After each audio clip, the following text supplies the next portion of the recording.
What is up, everybody? Keith, aka Gator Guy 231 on DK and FanDuel, and the EPL is back. Feels like it's been forever because, shoot, it has been almost 2 weeks now with the international break, like just after the season started. So, a screwed up season continues to be screwed up, but glad to be back. Glad DraftKings and FanDuel both are continuing to give us some full slates and not just reduce things to showdown. Look, showdowns are always going to be there. Great way to get extra action, but personally, as a longtime soccer DFS player, really do love the classic slates and the strategy. Now, I think these split starts are less than ideal. We'll kind of go over some of the, I guess the best word would be heartburn that it's going to cause tomorrow, but should be a good slate. Really interesting. Going to be a ton of edge if you are paying attention all day. So if you're going to play the slate, make sure you have your notifications on, whether you use SofaScore, you use the Score, all these different lineup apps. Make sure you have your notifications on when those drop. If you're an FSI member, make sure that you turn on notifications so you know when there's an update from me. Lastly, bottom right of the screen, subscribe button. If you enjoy all that we're putting out, NFL is going to be up. I'll have college either later tonight or first thing in the morning. All the soccer. We have Showdown NFL. Bankroll tips, so many things on the channel. Please, bottom right, hit subscribe. Trying to get to 1,000 subscribers before the end of the year. Hell, end of month would even be better if you could help us. So please, if you've been watching, hit that bottom right subscribe. It really helps. All right, guys, let's jump into, as normal, the odds. Now, I do just kind of want to warn in advance. Typically, we kind of go over like formations, how teams play. There is a lot of uncertainty on these lineups. So I'm going to kind of actually after this go to DraftKings, go over pricing some of the plays that I'm highlighting. Please leave me some feedback if you'd like that format more. Certainly, ultimately, this is for you guys. This is a great way, obviously, to get our name out there. But I truly do enjoy providing the content. So, I want you guys to enjoy it. So please leave me feedback in the comments. You can find me on Twitter at GatorGuy231. Just would love to know what you guys want to see continuously with these previews. All right, so first game on the slate, and thank God that it's the first game on the slate because I think of all the lineups, that's the lineup that we know the least. It used to always be Man City, but I think Chelsea tomorrow is just, is Ben Chilwell going to play? Is Ziyech going to play? Is Pulisic going to play? Is Werner going to be on the left or playing through the middle as a striker? Is it going to be Giroud? Is it going to be Abraham? Is it going to be Reece James? We're going to see Mason Mount. Who the F is going to be on sets? Who's going to be playing? Thank God we'll know at the beginning because I do think Southampton has shown some severe vulnerabilities in the back, specifically that Tottenham game that we might be able to take advantage. But Chelsea, -183 favorite. Honestly, I think they should be a bigger favorite than Man City, especially with the pending KDB news, but 3 total. So I do like some Chelsea pieces. Second game, Man City -201. Kind of feel like that is giving Man City potentially too much respect. Maybe the bookies know something we don't about KDB, but KDB did withdraw from the Belgium squad due to, it was either like a hamstring or a groin injury. It's going to be really interesting to see if he is in. I think if he's not in, Bernd Leno will be like the most popular goalie on the slate. He might be even with KDB in, just with your need to save salary. But -201 favorite, +542 for Arsenal away. We do know that Arteta understands the Pep's tactics, and Arsenal's been playing in good shape. So I think that Arsenal will give them the game.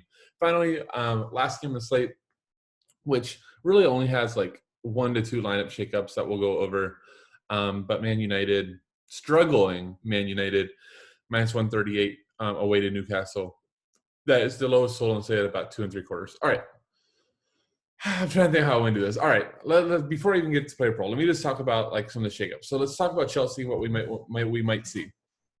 So Ziyech played in an international friendly, is close to full fitness. I don't think he'll start. Christian Pulisic, on the other hand, is, from all intents and purposes, is fit. At the end of the last season, Pulisic was Chelsea's best player. So I do think that he comes back in the lineup. So the big thing is going to be, final big injury has been Chilwell, who was phenomenal in his Chelsea debut, was taking all the corners as well. Now, there was no Reece James, but he's been dealing with plantar fasciitis. There's rumors that that's what caused him to withdraw from the England squad or not. Is he going to be ready to play or not? Thank God we'll know. But 6,700, he's really steep, but a really good play. So I'm trying to think how to do this. There's so much to break down. All right, so let's just call this, and let's say that Chilwell and Reece James both starts. More than likely, that's a set split. I don't see like Ben Chilwell dominating a monopoly from Reece James. So I would guess that that's splits, but it could go either way. Like Chilwell could end up not taking any, Reece James could not take any. We don't really have a sample. The good news on both of those guys is that they have a ton of open play value, especially for Southampton, where Chelsea should see a ton of the ball. Southampton just got possessionally outdone by Burnley not too long ago. So I don't think that, we should expect Chelsea to kind of struggle to be on the ball or to create chances. That said, Reece James is $1,000 discount over Chilwell. So I think, my preference, and I'll get that more on the player pool, I think my preference would still be to go to Reece James, but I can't fault you for playing both. And that might be the safest Chelsea plays because the likes of Werner, the likes of Mount, the likes of Kai Havertz, the likes of Christian Pulisic, they don't really have great floors. You're really going to need goal or assist for them to pay off. So if you want to be floor and potentially close to a double-digit floor, especially with clean sheet equity, I think those wingbacks are the way to go. And maybe they might even be wingbacks. I guess it's really been a back four. But with Conte sitting deep, it's still going to be in possession, almost like a back three, letting Reece James and Chilwell push forward. But up the front, I think what we really need to watch is where they put Timo Werner. It seems like he's a lot more comfortable on the left, but that's also where Christian Pulisic is most comfortable. Could they shift Christian Pulisic on the right? Kai needs to play through the middle regardless. I think that I would think Frank has seen that, whether it was with Germany, he looked great. Chelsea started to look a lot better being on the right, or being through the middle, not on the right. If Ziyech is in, he would play on the right. It's just really a mess. So, my guess is it will be Pulisic, Kai, and potentially either like Hudson-Odoi or Mount. And then with Werner playing as the lone striker. But, we could still see some version of like Werner on the left, Kai in the middle, Pulisic, they move over to the right, and then play like Giroud or Abraham up top. It kind of seems like Frank, was experimenting with those, having Werner play more from a wide position. So let's just see. See, this is why this game is good to be first, because there is so much could happen. All right, Man City versus Arsenal. Look, with Man City, there's only one thing we're really looking for is if KDB's in. I think that Mahrez is potentially somebody that you're going to be locking your lineups for regardless. Even with KDB in, he split sets. Forward is tough, especially from a forward perspective. And remember, when we're talking about these things in place, I'm talking more from like a cash/optimal lens. And GPP, you're going to fire up a lot of different things. I will go over some GPP plays, but you're going to want to fire up goal scorers. So Aubameyang, who I think is actually a really interesting play tomorrow, he would never touch a cash lineup. He scored 2 goals versus Man City in the FA Cup, but that was on 3 shots. There's no other 4 points at all. So he's goal or bust. Same deal with like in the last game, someone like Callum Wilson, who I think is a really good play as well, versus struggling United.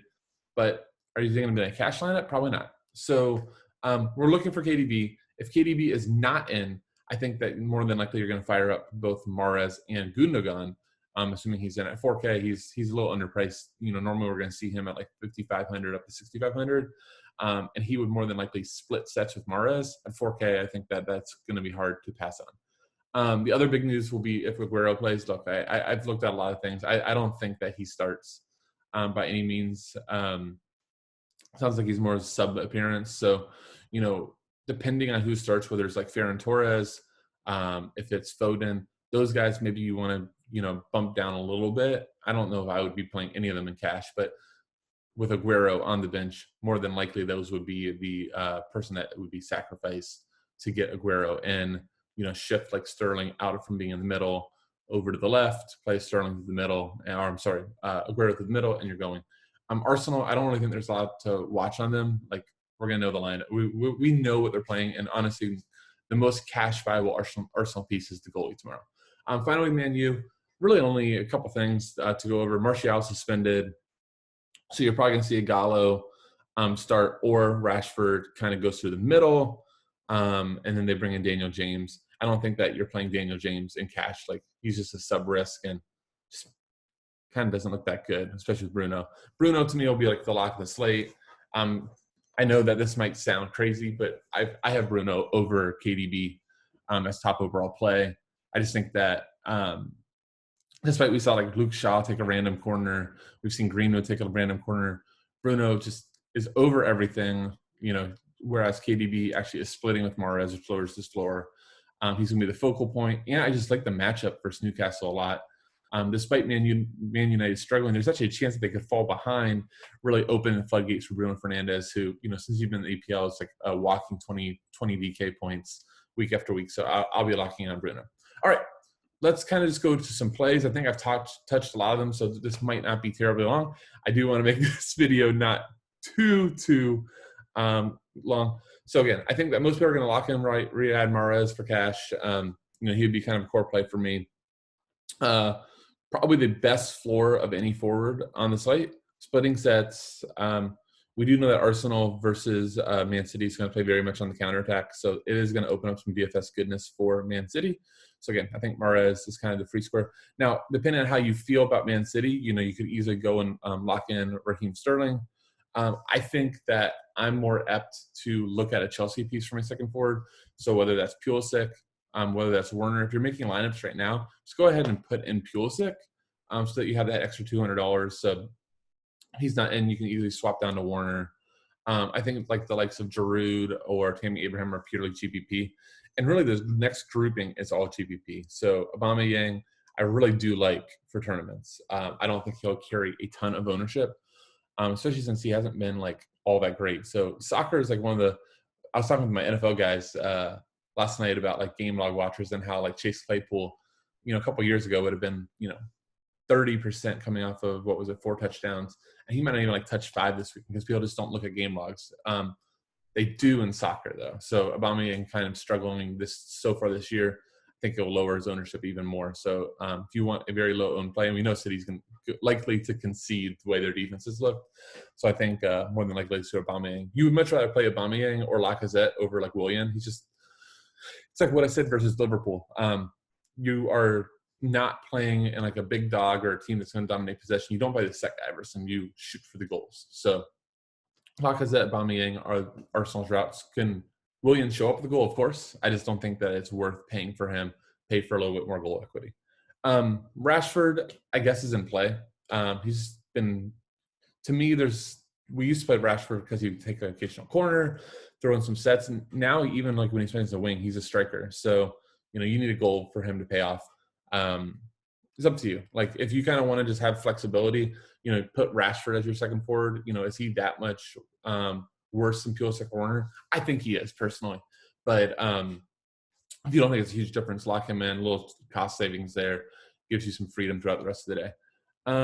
Bernardo Silva would be awesome if Pep didn't hate him. I don't know what's going on there, but I mean he hasn't started forever, so there's no reason to think he would now. Greenwood 7,100, I guess is fine. Again, like you're gonna see this going forward. A lot of you guys are just fine. Like I don't think that there's a lock outside of Mahrez. That's why I'm just giving him to you now. Williams 6,900, no.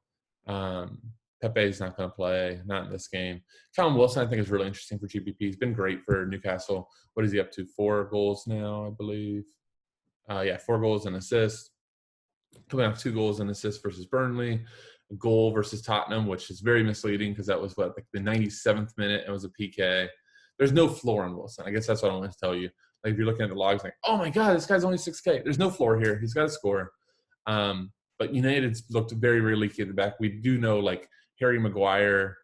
I mean, if you listen to pods or you read previews, all the talk is about how Harry Maguire is in such a struggle.